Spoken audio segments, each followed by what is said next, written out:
mi libro para salvarte, que aquí es tan conocido, pues lo he escrito yo para eso, para razonar la fe, dar motivos para creer, que la gente sepa por qué es católico.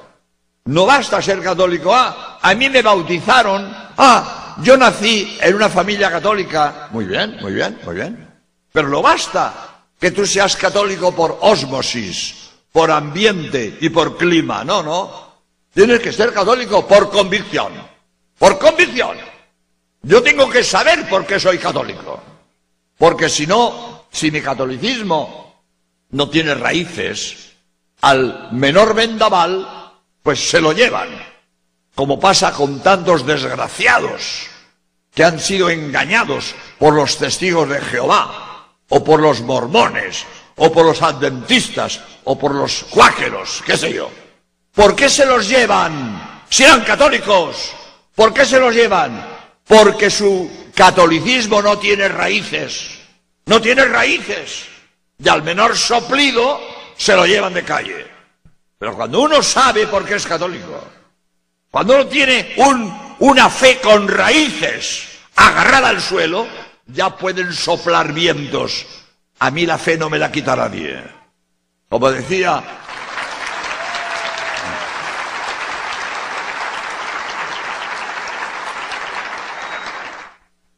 un escritor español, se llama Muñoz Seca, que lo asesinaron los comunistas por católico. Y en la cárcel dijo: me quitaréis la vida, pero la fe no me la quita nadie. Murió mártir.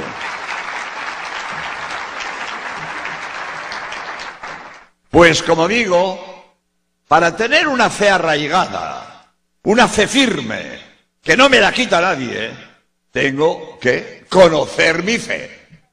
Tengo que conocer mi fe, porque si no conozco mi fe, entonces cualquiera viene y me la quita. Y para eso he escrito yo mi libro para salvarte, para razonar la fe, dar motivos para creer, tener una fe ilustrada, una fe convincente, una fe optimista, una fe segura.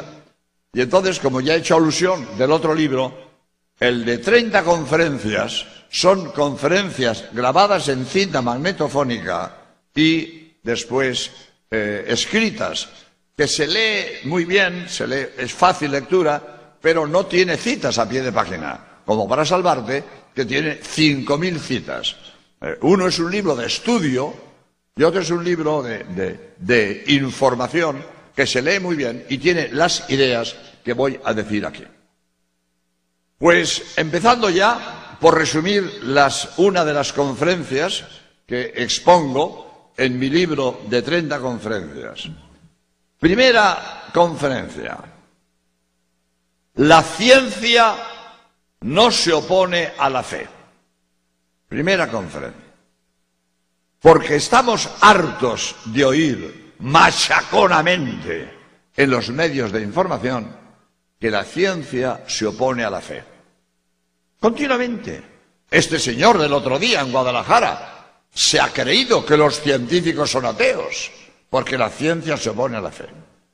Nos lo han dicho montones de veces. La ciencia y la fe se contradicen. Afirmación categórica. Jamás en la historia ha habido contradicción entre ciencia y fe. Categórico, categórico. Que no mientan, que no engañen, diciendo que la ciencia contradice la fe. Que no engañen y que no mientan. Nunca en la historia la ciencia ha estado en contradicción con la fe. Nunca, nunca. Ahora bien, estas afirmaciones categóricas hay que matizarlas para que sean exactas. Cuando yo hablo de ciencia, no hablo de la hipótesis de trabajo de un científico, que pasado mañana es arrumbada por otra hipótesis de trabajo de otro científico. Cuando hablo de ciencia, hablo de ciencia indiscutible. Ciencia indiscutible. Y cuando hablo de fe, no hablo de una norma disciplinaria de la Iglesia. Hablo de dogmas de fe. Dogmas de fe. Por lo tanto, repito, ciencia indiscutible y dogmas de fe nunca han estado en contradicción. Nunca. Jamás. Y esta afirmación que estoy haciendo aquí ante este agradable auditorio, la he hecho muchas veces en universidades. En Madrid, en las 3 grandes universidades, he hablado de esto. En la Politécnica, en la Autónoma y en la Complutense. Bueno, he hablado de Guadalajara, pues hace una semana he hablado en la Universidad Autónoma de Guadalajara, invitado por estos amigos que decía, y delante de 600 universitarios y un montón de catedráticos, y el rector inclusive, hago esta afirmación. Y en las preguntas, después doy siempre coloquio, doy siempre preguntas. Estuve 3 horas en la Universidad Autónoma de Guadalajara, 3 horas hablando de esto y ni una pregunta. Yo hablé 1 hora y 2 más de preguntas. 2 más de preguntas. Ni una sola pregunta puso en duda esta afirmación. Jamás en la historia ha habido contradicción entre ciencia auténtica y dogmas de fe. Nunca en la historia. En 2 horas de preguntas delante de 600 universitarios y un montón de catedráticos. Podemos afirmarlo con rotundidad. Jamás en la historia ha habido contradicción entre ciencia indiscutible y dogmas de fe. Pero es más, yo me siento profeta en este caso. Y me atrevo a decir, jamás en la historia habrá contradicción entre ciencia indiscutible y dogmas de fe. Ni hubo ayer, ni hay hoy, ni habrá mañana. Nunca en la historia del futuro la ciencia encontrará nada que vaya contra un dogma de fe. Razón evidente. Evidente. ¿Qué es ciencia? El estudio de las leyes de la naturaleza. El hombre estudia las leyes de la naturaleza, deduce las leyes de la naturaleza y aplica para la técnica y para el progreso las leyes de la naturaleza. ¿Y qué es fe? El estudio de las verdades reveladas por Dios. Esa es la fe.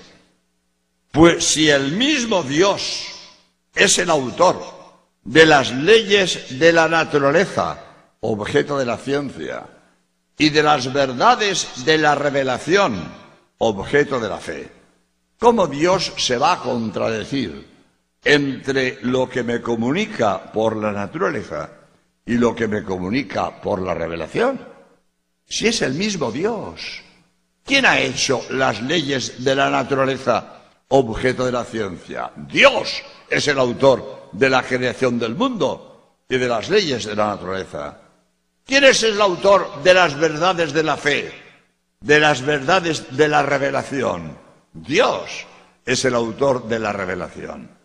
Pues si el mismo Dios es el autor de las leyes de la naturaleza, objeto de la ciencia, y de las verdades de la revelación, objeto de la fe, ¿cómo Dios va a contradecirse entre lo que me comunica por la naturaleza y lo que me comunica por la revelación? Ni ha habido nunca, ni habrá jamás contradicción entre la ciencia y la fe. Primer punto. Por eso estoy seguro que ni ayer, ni hoy, ni mañana, nunca habrá contradicción entre ciencia y fe. Y todo el que me esté repitiendo, porque es un eslogan que se repite a todas horas, de la contradicción entre la ciencia y la fe, o no saben lo que dicen, o engañan, que es peor. Pero es más.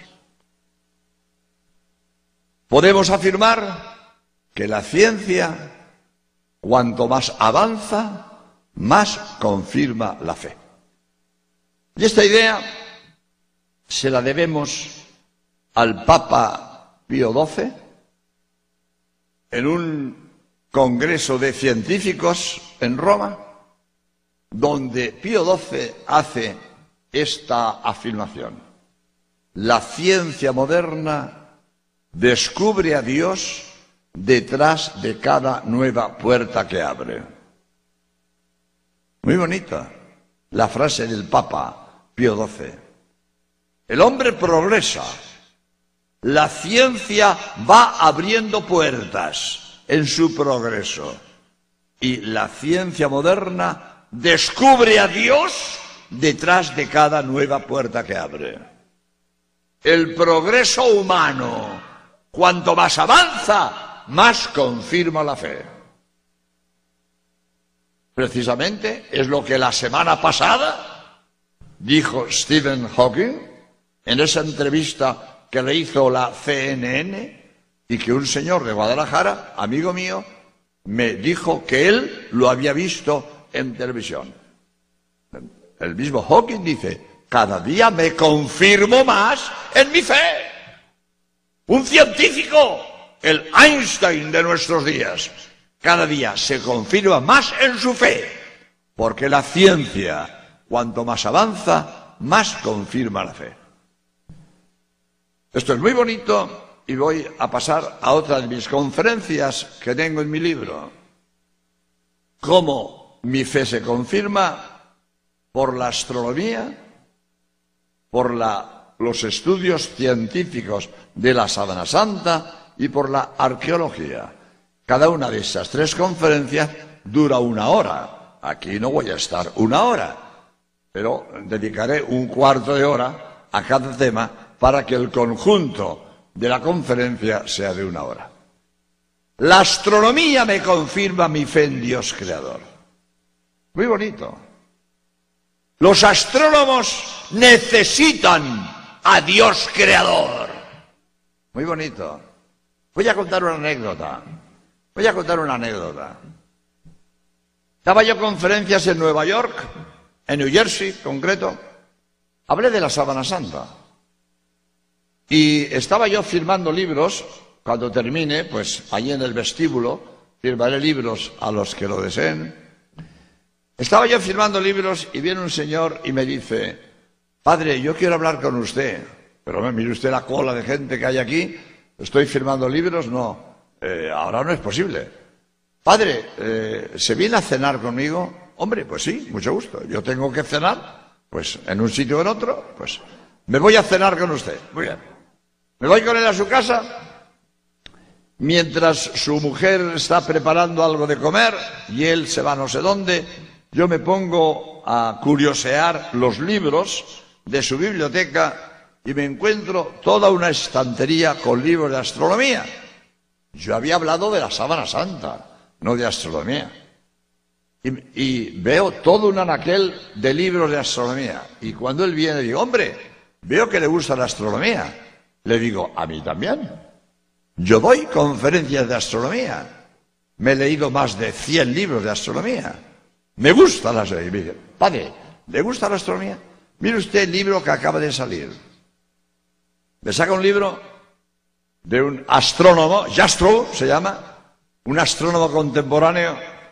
Mire el libro que acaba de salir. Mire lo que dice: humor sajón.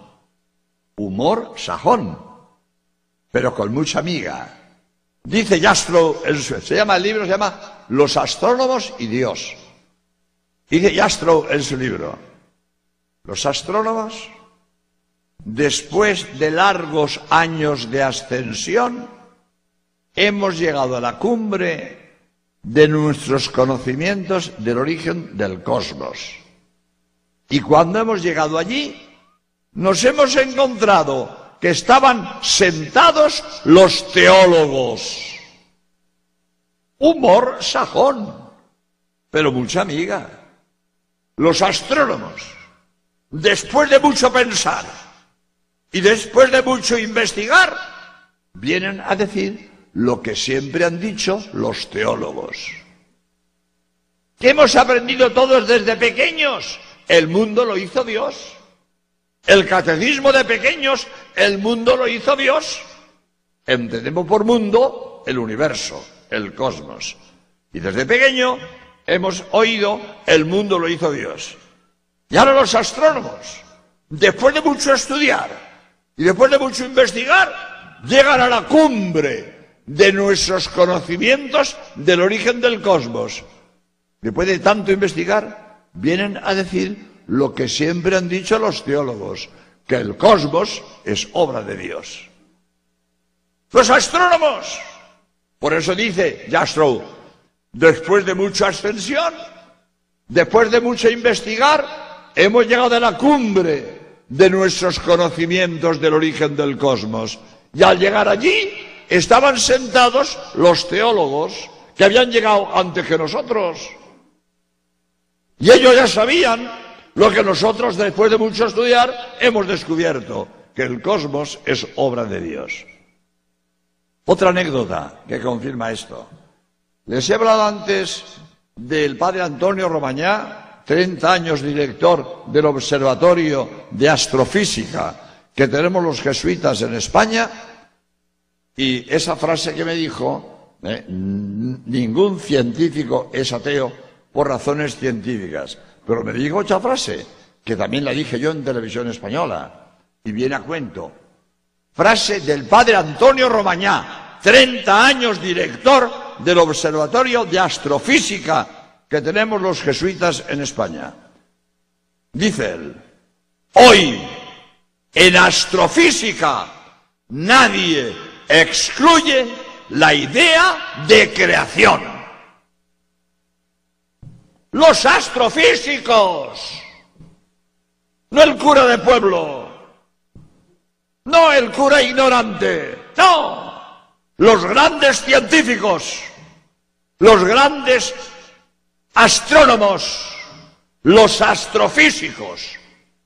Padre Antonio Romañá, astrónomo de talla internacional. Hoy, en astrofísica, nadie excluye la idea de creación. Los científicos de hoy. Nuestros abuelos no sabían de astronomía lo que hoy sabemos. Hoy sabemos más astronomía que nuestros abuelos. Y nuestros abuelos creían que el mundo lo hizo Dios, lo dice el catecismo. Pero los astrónomos del siglo pasado no sabían lo que hoy sabemos. Y los astrónomos de hoy necesitan a Dios creador. La astronomía me confirma que hay un Dios creador. ¿Por qué? Porque los astrónomos han logrado conocer la edad del universo. Sabemos cuándo comenzó el universo. Sabemos el momento de la creación. Los astrónomos lo han descubierto. Es más, el premio Nobel de Física se ha dado a dos astrónomos americanos, Wilson y Penzias, porque han captado las microondas del momento de la creación, del Big Bang, que hablan los anglosajones. El Big Bang, el momento de la creación, la explosión que dio origen al cosmos que hoy contemplamos, empezó hace 15.000 millones de años. Nadie va por la escala larga, los 500.000 millones, nadie. Todos los astrónomos del mundo van por la escala corta. El cosmos comenzó hace 15.000 millones de años. Y Wilson y Penzias captan las microondas de esta explosión del Big Bang, las captan, premio Nobel de Física. Han logrado captar las microondas del momento de la creación, premio Nobel de Física. Esas microondas están aquí. Están aquí. No puede. Lo mismo que están aquí las ondas hertzianas de la radio. Están aquí. Con mi oído no las capto, pero traigo una radio que capta las ondas hercianas y capto la emisora de Hombre Nuevo. Yo puedo oír con la radio el programa de Hombre Nuevo. Lo puedo oír por la radio. Con mi oído no, con la radio sí. La radio capta unas ondas hercianas que no capta mi oído. Aquí están las microondas de la explosión del Big Bang, de la creación del cosmos. Están aquí. Mi oído no las capta. Pero Wilson Penzias captan estas microondas, premio Nobel de Física. Por lo tanto, a esto voy. Los astrónomos saben que el cosmos que contemplamos comenzó. Saben cuándo y cómo. Hay un libro, Steven Weinberg se llama, lo titula Los 3 primeros minutos de la creación. Un libro difícil de leer, muchas fórmulas matemáticas, muchas leyes de termodinámica. Pero lo bonito es que hoy los astrónomos saben cuándo y cómo comenzó el mundo, el cosmos, el universo. ¿Cuándo y cómo? Los astrónomos de hoy. Por eso decía, la astronomía me confirma mi fe en Dios creador, porque los astrónomos necesitan un creador. ¿Por qué los astrónomos necesitan un creador? Porque todo lo que comienza, comienza por otro. Todo lo que comienza, comienza por otro. Nada comienza por sí mismo. Hace 100 años, ninguno de nosotros existía. Hace 100 años, ninguno de nosotros pudo hacer nada para existir. Nosotros hemos comenzado cuando otro, nuestros padres, nos ponen en la existencia. Otro me pone en la existencia. Pero antes de existir, nada puedo hacer. Yo hace 100 años era nada, y nada pudo hacer para existir. Yo he comenzado cuando otro, mi padre, me pone en la existencia. Si el cosmos comienza, dicen los astrónomos que comenzó hace 15.000 millones de años, si el cosmos comienza, necesita a otro que lo puso en la existencia, y a ese otro le llamo Dios. ¿Quién es Dios? ¿Quién es Dios? Ese ser distinto del cosmos que ha puesto al cosmos en la existencia. Dios creador. El cosmos comienza hace 15.000 millones de años porque otro, distinto del cosmos, que no es cosmos, que no es universo, que no es materia, otro lo ha puesto en existencia, y a ese otro le llamo Dios. Y por cierto, no quiero pasar a otro punto sin contestar a una pregunta que a lo mejor me la hacían después alguien, pero por si acaso no me la hace nadie, me adelanto y contesto. Es una pregunta infantil, es una pregunta propia de niño pequeño o de gente de poca cultura, pero se repite a todas horas. Yo la he oído tantas veces que la contesto antes de que me la pregunten. Y así me pongo el parche antes que salga el grano. Muy propio. ¿Y cuál es esa pregunta? Repito, propia de niño pequeño. Pero te la dicen. Padre, el mundo lo hizo Dios y a Dios ¿quién lo hizo? Propia del niño pequeño. Y claro, cuando le contesto a Dios no lo hizo nadie, se queda sin palabra, pero no ha entendido, no ha entendido. A Dios no lo hizo nadie, pues no lo ha entendido. Pues sí, así es. A Dios no lo hizo nadie. Dios es eterno. Dios no tiene principio. Dios no comenzó nunca, porque es eterno. Porque el primero tiene que ser eterno.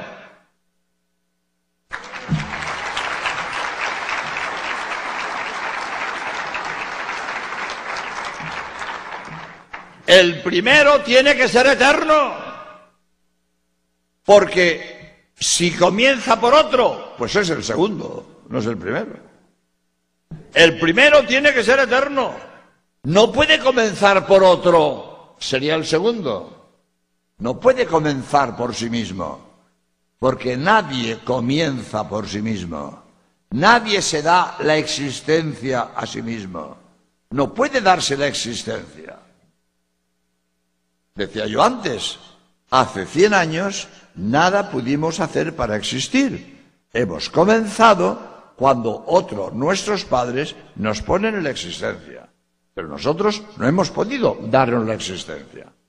El primero tiene que ser eterno.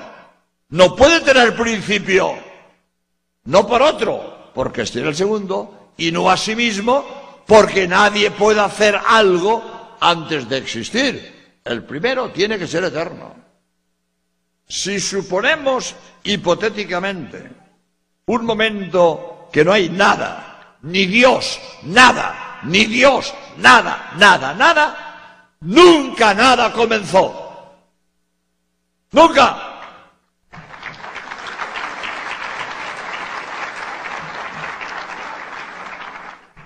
¿Está claro? Si no hay nada, nada, ni Dios, nada, nada, ¿cómo comienza el primero?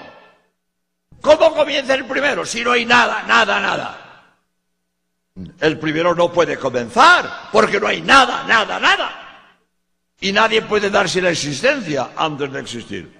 Por lo tanto, si vemos que en el cosmos hay cosas que comienzan, una estrella viene de otra estrella, una planta viene de otra planta, un animal viene de otro animal, de un hombre viene de otro hombre. Cuando vemos en el cosmos seres que comienzan, necesariamente tiene que haber un ser eterno que no ha tenido principio, que no lo ha hecho nadie, que ha existido desde siempre y por eso es eterno. Pues ese primer ser eterno, autor del cosmos, a ese le llamamos Dios. Dios en español, en inglés.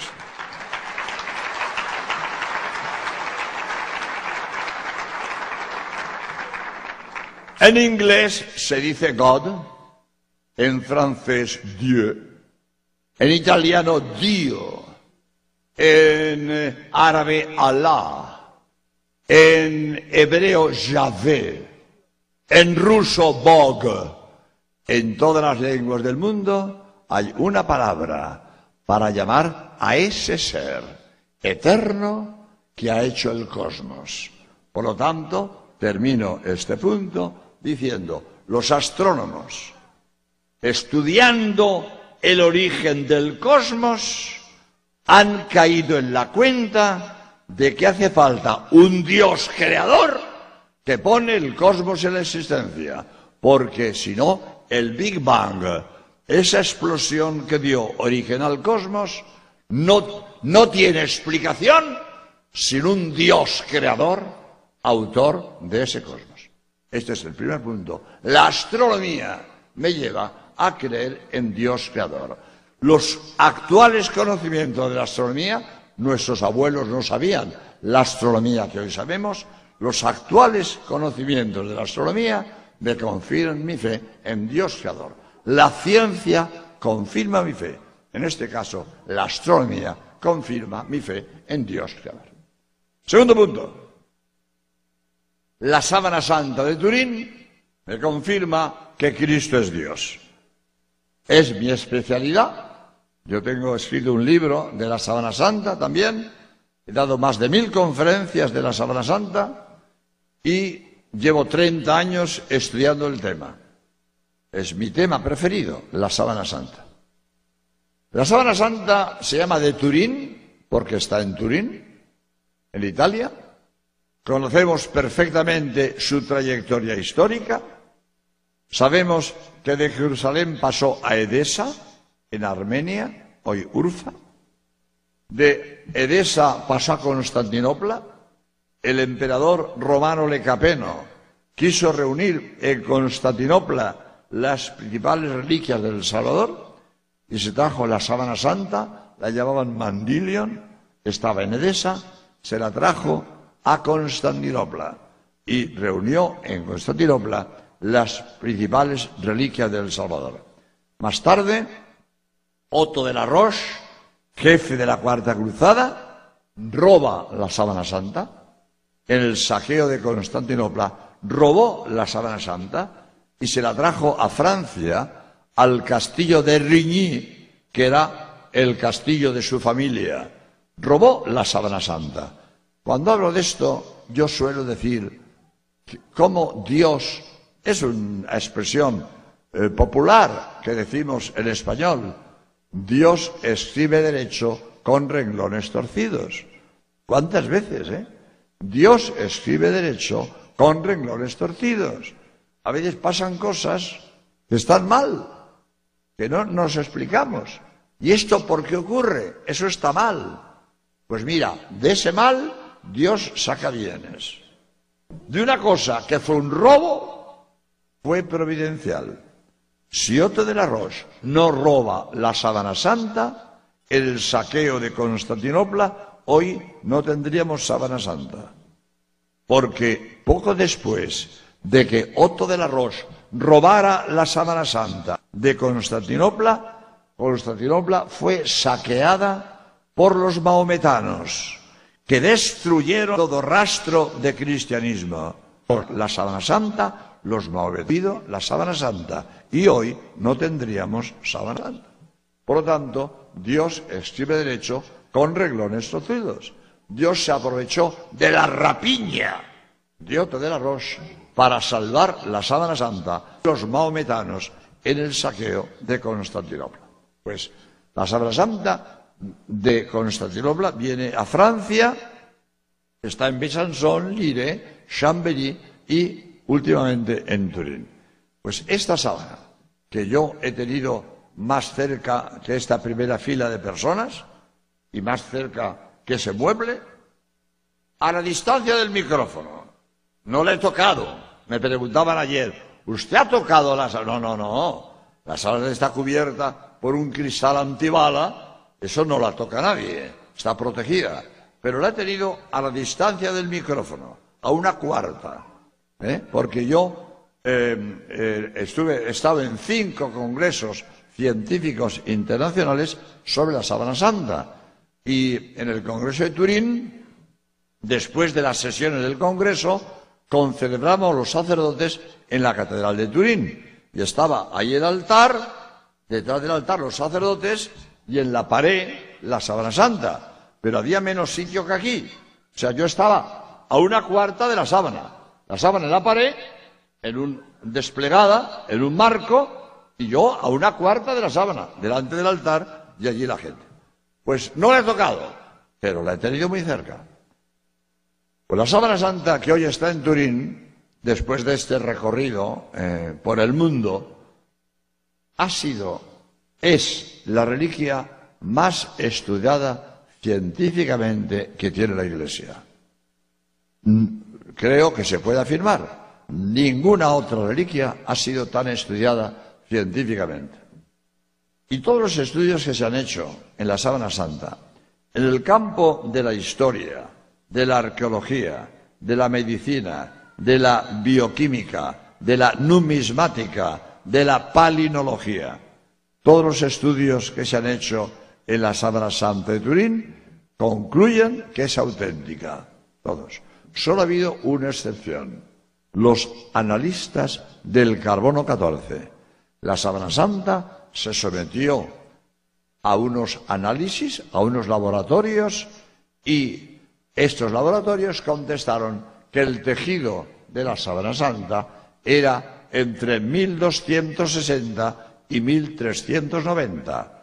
Si esto fuera verdad, la sábana santa no pudo estar en la tumba de Cristo, no pudo cubrir el cuerpo de Cristo en el siglo I, porque dicen esos laboratorios que el tejido es de 1300. Pero esto no es verdad. El análisis de estos laboratorios es inválido. Y esta afirmación de que el análisis del carbono 14 en la Sábana Santa es inválido está confirmado por 5 congresos científicos internacionales a los cuales yo he asistido. Y en los 5 congresos, en todos ellos, 400, 600 científicos del mundo entero, en todos estos congresos se ha invalidado la prueba del carbono 14 en la Sábana Santa. Por cierto, voy a hacer alusión del doctor Vaima Bologna, presidente del Centro Internacional de Sindonología. Sindon es sábana en griego, sindonología, la ciencia que estudia la sábana. Vaima Bologna, en el discurso de clausura, dijo textualmente: la tónica general del Congreso ha sido